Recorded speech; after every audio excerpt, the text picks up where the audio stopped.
Je vous remercie, Monsieur le ministre. La parole est à Monsieur Didier Legac pour le groupe Renaissance. Merci Madame la Présidente.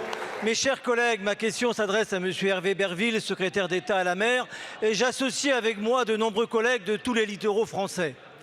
Monsieur le ministre, la pêche est en crise. Ce n'est pas la première fois, certes, mais cette fois, cette crise liée à la hausse du carburant et à l'inflation menace toute la filière. En Bretagne notamment, vous le savez, région qui représente la moitié de la pêche débarquée en France, tout le monde est mobilisé. Vous avez d'ailleurs reçu un courrier de l'ensemble des acteurs économiques et politiques vous faisant part de leur très grande inquiétude.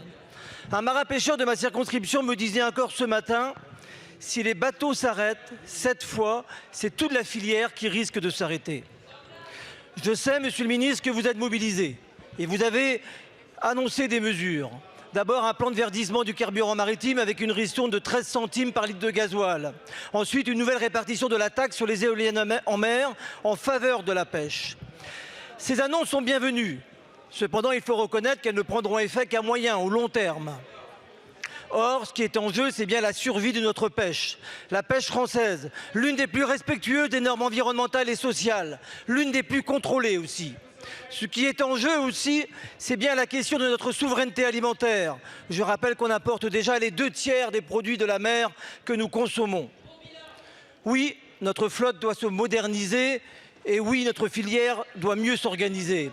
Mais dans l'immédiat, ce que nous vous demandons, c'est que la France pèse de toutes ses forces auprès de l'Union européenne afin de prolonger, après le 15 octobre, le dispositif Ukraine ainsi que le relèvement des plafonds à minima indispensables pour pouvoir investir. Pouvez-vous, Monsieur le ministre, alors nous faire un point détaillé cet après-midi sur les actions que mène et mènera le gouvernement pour soutenir sa pêche? Merci.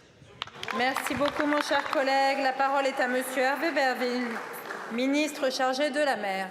Merci Madame la Présidente, Mesdames et Messieurs les députés, Monsieur le député Didier Legac. Le gouvernement a été, est et restera aux côtés de nos pêcheurs partout sur nos littoraux parce que nous croyons en l'avenir de la filière et de cette profession.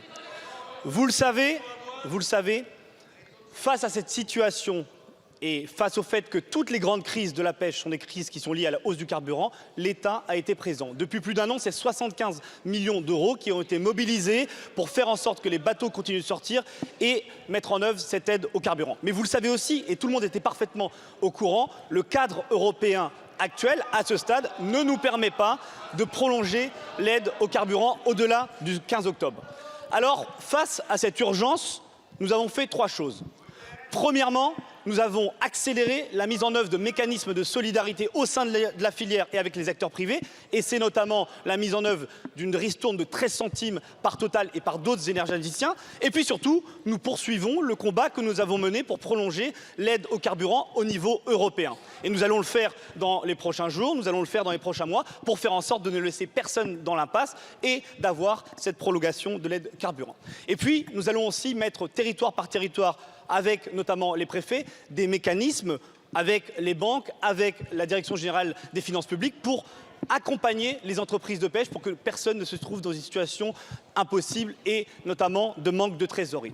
Donc vous le voyez, l'ambition qui est la nôtre, c'est de renforcer la souveraineté économique de notre pays et puis à long terme aussi, et nous avons commencé tout de suite, c'est de réduire notre dépendance au carburant avec ce plan de réduction de notre dépendance aux énergies fossiles que j'ai annoncé, qui permettra la transition énergétique des navires, 450 millions d'euros issus de la taxe éolienne pour justement avoir des navires qui soient moins gourmands en carburant. C'est bon pour la planète, c'est bon pour la trésorerie. Et donc c'est ce que nous allons porter ensemble. Et je vous remercie également pour la mobilisation de tous les députés du Boulonnais, Méditerranée, en passant par la Bretagne.